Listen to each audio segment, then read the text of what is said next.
नमस्कार बच्चों, मैं आपकी शिक्षिका भावना शर्मा। आज हम विषय विज्ञान पढ़ेंगे, कक्षा 9वीं, अध्याय 1, हमारे आसपास के पदार्थ। बच्चों, आपने देखा होगा कि आपके आसपास बहुत सारी चीज़ें होती हैं, जैसे आप अपना बैग, पंखा, दीवार, आपका बॉटल, रबर, स्केल, पेंसिल और भी बहुत सारी चीज़ें, पत्थर, पौधे, पशु हम देखते हैं, पानी देखते हैं, हमारे आसपास रेत, पत्थर और बहुत सारी चीज़ें हम देखते हैं। तो सभी वस्तुएं किसी न किसी चीज़ से बनी होती हैं। तो ये सारी वस्तुएं जो हम अपने आसपास देखते हैं, हमारे आसपास की सभी वस्तुएं जिस सामग्री से बनी होती हैं उसे हम पदार्थ कहते हैं। तो हमारे पास इस प्रश्न का उत्तर अब है कि पदार्थ किसे कहते हैं। तो वस्तुएं जिस सामग्री से बनी होती हैं उन्हें हम पदार्थ कहते हैं। उदाहरण के लिए पत्थर, पौधे, पंखा, पुस्तक, कलम इत्यादि। जैसा कि हम जानते हैं कि जितने भी वस्तुएं हैं और पदार्थ हैं वो सभी कुछ ना कुछ स्थान अवश्य घेरते हैं। अर्थात पदार्थ का आयतन होता है और पदार्थ का जो भार होता है उसे हम उसका द्रव्यमान कहते हैं। अर्थात सभी पदार्थ द्रव्यमान और आयतन वाले होते हैं। उनका द्रव्यमान होता है, आयतन होता है। अब हम देखेंगे कि पदार्थ का भौतिक स्वरूप। सभी पदार्थ बहुत छोटे छोटे कणों से मिलकर बने होते हैं। हम अगर किसी भी पदार्थ के टुकड़े करके देखें, जैसे चॉक के टुकड़े को अगर हम चूर्ण बनाएं तो वो हम बहुत सारे छोटे छोटे कणों से मिलकर बना हुआ होता है। पदार्थ के कण इतने छोटे छोटे होते हैं जिसकी हम कल्पना भी नहीं कर सकते। इसको एक उदाहरण द्वारा समझते हैं कि यदि हम पोटेशियम परमैंगनेट को एक बीकर में घोलें, 1 चम्मच पोटेशियम परमैंगनेट को अगर हम एक बीकर में घोलते हैं तो उसका जो पानी का रंग है वो गाढ़ा गुलाबी हो जाता है। अगर हम उसी बीकर के पानी को दूसरे बीकर के पानी में डालें, उसका भी रंग बदल जाता है। अगर हम यही क्रिया 2-3 बीकर के साथ दोहराएं, जैसे हम होली में रंग बनाते हैं उसी तरह से, तो भले ही हम एक बीकर का पानी दूसरे बीकर में डालते जाएं, पानी का रंग हल्का हो सकता है लेकिन सभी पानी में उस पोटेशियम परमैंगनेट का रंग आ जाएगा। मतलब हमने जो 1 चम्मच पोटेशियम परमैंगनेट डाला था वो लगभग 4 बीकर को भी रंगने की क्षमता रखता है। अब हम जानते हैं कि पदार्थ के कण अत्यंत छोटे होते हैं जिनकी हम कल्पना भी नहीं कर सकते।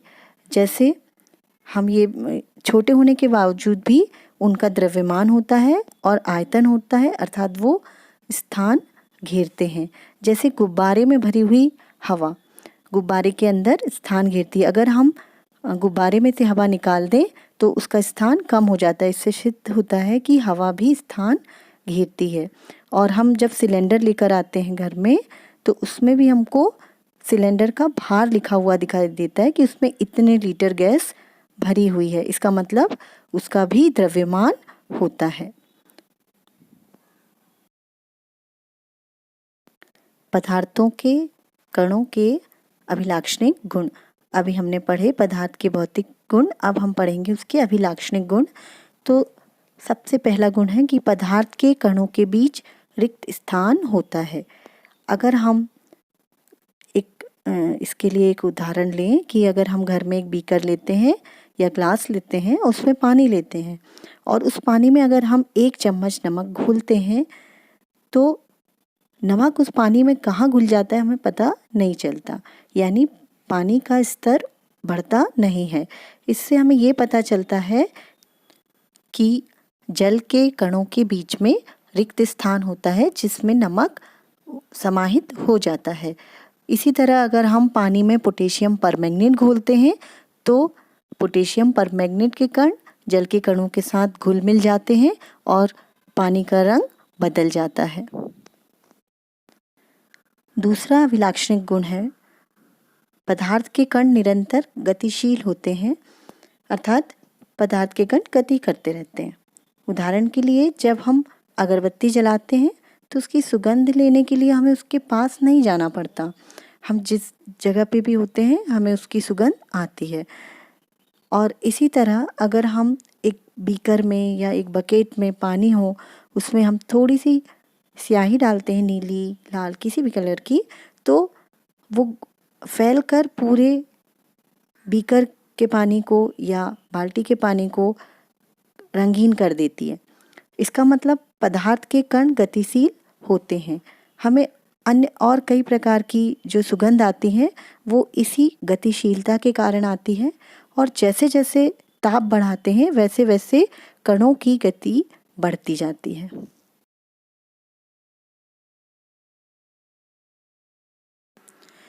तीसरा अभिलाक्षणिक गुण है पदार्थ के कण एक दूसरे को आकर्षित करते हैं।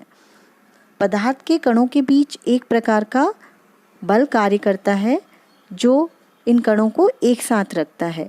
जब हम किसी पदार्थ को तोड़ने का प्रयास करते हैं, जैसे अगर हम एक चॉक के टुकड़े को तोड़ना चाहें तो हमको बाह्य बल लगाना पड़ता है। आसानी से हम उसके कणों को अलग नहीं कर सकते, क्योंकि ये सब कण आपस में आकर्षण बल द्वारा जुड़े हुए होते हैं। इसी तरह अगर हम किसी पानी में नमक डालें तब भी पानी के कण, नमक के कण एक दूसरे को आकर्षित करते हैं और वो इसीलिए आपस में घुल मिलकर घोल बना लेते हैं। तो अब हम पदार्थ के अभिलाक्षणिक गुणों के बारे में जान चुके हैं। 4 गुण हैं। पहला, पदार्थ अत्यंत छोटे कणों से मिलकर बना होता है। दूसरा, पदार्थ के कणों के बीच रिक्त स्थान होते हैं। तीसरा, पदार्थ के कण निरंतर गतिशील होते हैं, यानी उनमें गतिज ऊर्जा होती है। और चौथा, पदार्थ के कण एक दूसरे को आकर्षित करते हैं। अब हम अपनी पाठ्यपुस्तक के अभ्यास प्रश्नों के उत्तर करेंगे, जिसमें प्रश्न आप अपनी पाठ्यपुस्तक से नोट करेंगे और कुछ प्रश्नों के उत्तर मैंने यहाँ पर लिख दिए हैं, आप अपनी उत्तर पुस्तिका में नोट करेंगे।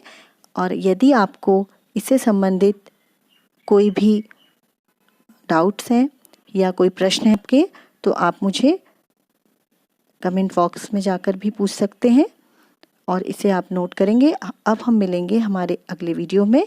तब तक स्टे सेफ, स्टे होम। नमस्कार।